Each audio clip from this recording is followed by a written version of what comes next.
This video is created from the previous video. Okay, so the second step, if you're going to create your own analogy, is what's called picking fertile ground, right? So there are some grounds which are more fertile for harvesting analogies than other. For instance, video games are like children playing.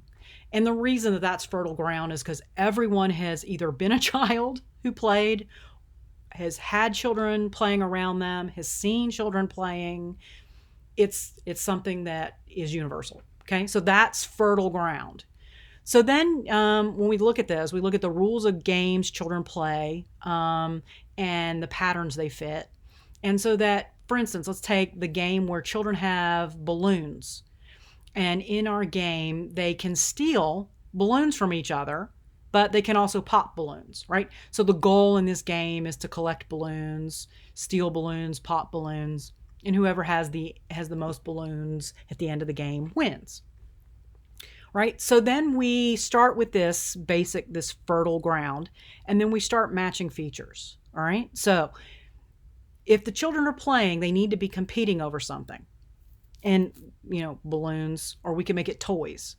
They need to be able to gain an advantage to win, right? So they can steal the balloons or the toys. And then if they do something, there's a penalty, right? So we have a penalty. So we can pop the balloons. So that ends up becoming our fertile ground, and how we use that to start to visualize our story and what's happening in our game.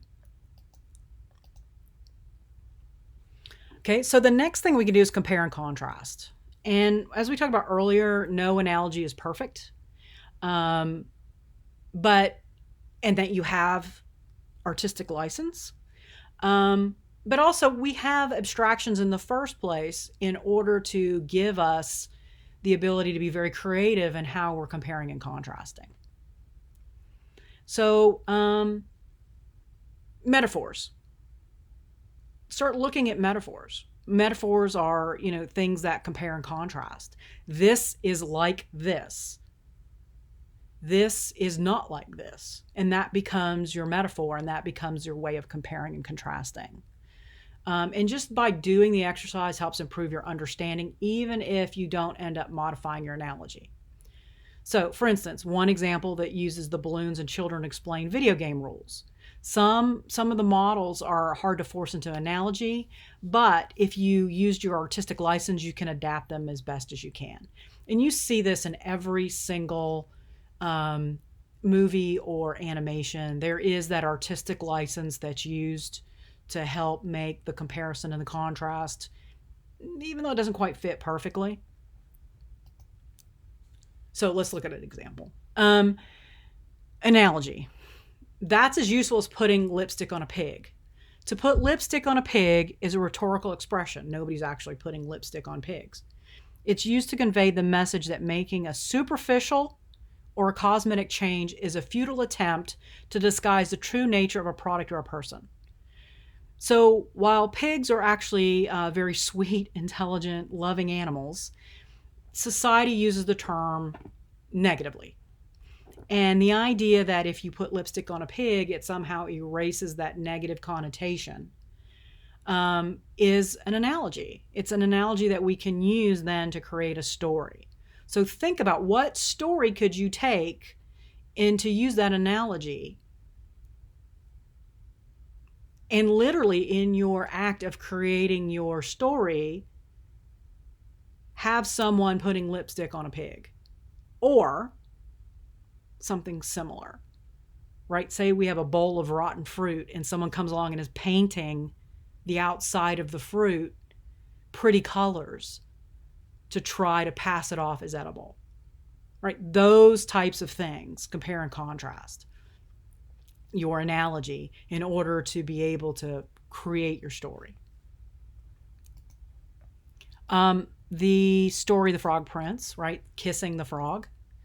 Here, Susie Kassem says, true beauty is measured by the number of pearls within you, not those around your neck.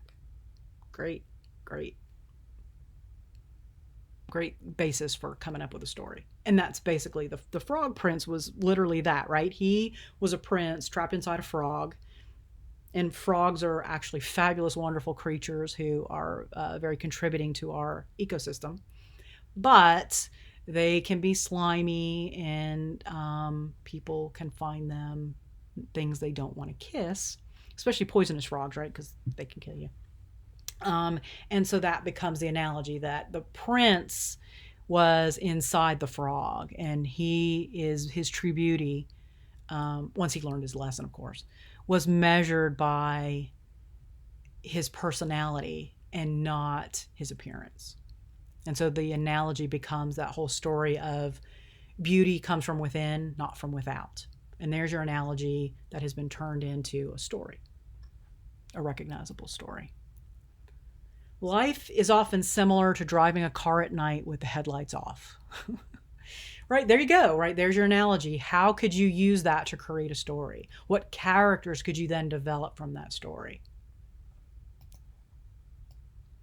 Another analogy, trying to be happy by accumulating possessions is like trying to satisfy hunger by taping sandwiches all over your body.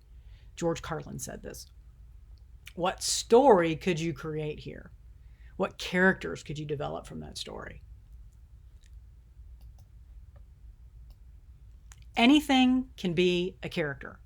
It doesn't have to be alive in the real world. You can bring it to life. And this is known as anthropomorphizing. And these are examples from Beauty and the Beast. The wardrobe was turned into a character that became alive. So the wardrobe became the character. The teapot became the character. The clock became the character. And so we brought them to life, gave them personalities in Beauty and the Beast. And it's a very effective way to use symbolism to create interesting characters that provide analogies.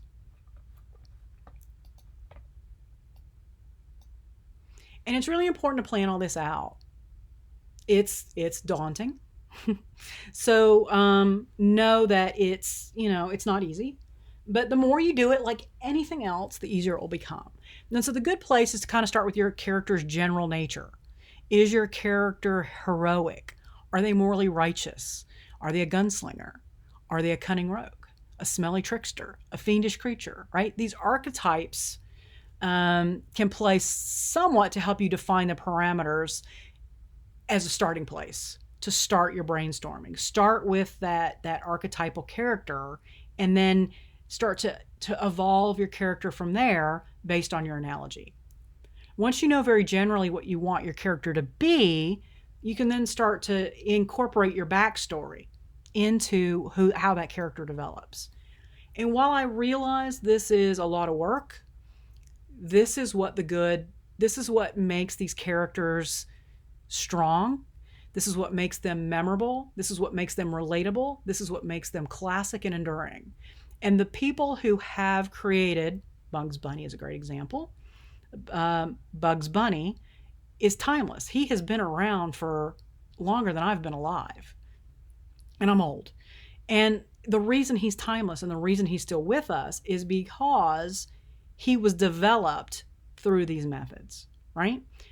Let's talk about him. Strong and distinctive characters can be built by customizing and establishing type. What that means is we can do this by reversing a core characteristic to produce new characteristics that have unexpected strengths or conflicts. Bugs Bunny is a rabbit. Rabbits are timid, shy, very easily scared. He's not. He's cool. He's confident. He's unlike other rabbits, and that makes him interesting.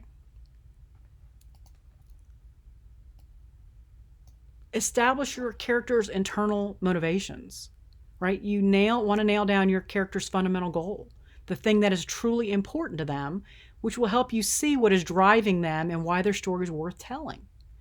Without that internal goal, you're not going to have that narrative arc that is necessary to compel people to want to pay attention to what your character's doing.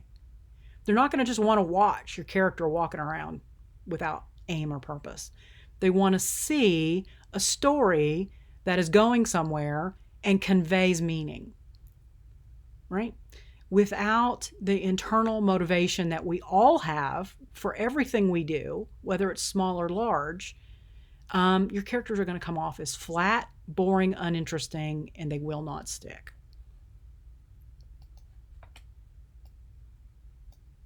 And so there are different ways subtle ways to bring your character depth to your character. For instance, there's a difference between a middle-aged man, well-dressed, with music playing in a background, and a middle-aged man, well-dressed, who always has jazz on in the background. He chose it, right? He's tapping his foot. He likes it. It's motivating. It's interested. This brings out personality characteristics. And it's that kind of detail that informs your character's actions in a much deeper way. There's a difference between something randomly happening to your character and then your character having a penchant for something. It's those depths and complexities that add up to make the character really stand out. So then your backstory and your deep dive into the psychology of your character will also inform the character's relationships with other characters. So one of the characters we want to look at is in Diablo 3. Playing as a barbarian, nothing was quite gratifying as her interactions with Magda. It didn't matter whether she had the upper hand or how bleak things looked. She was always promised to cleave her head from her shoulder. She always promised to cleave her head from our head from her shoulders. Sorry, that's written weirdly. And as the player, you felt that, right? You saw the spirit. You saw how completely sure of success your character would be. That made her compelling. It made her interesting. It made us want to know more.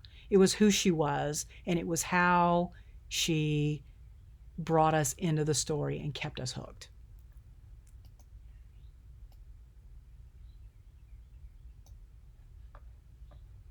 Okay, we're going to end this video here and continue in the next.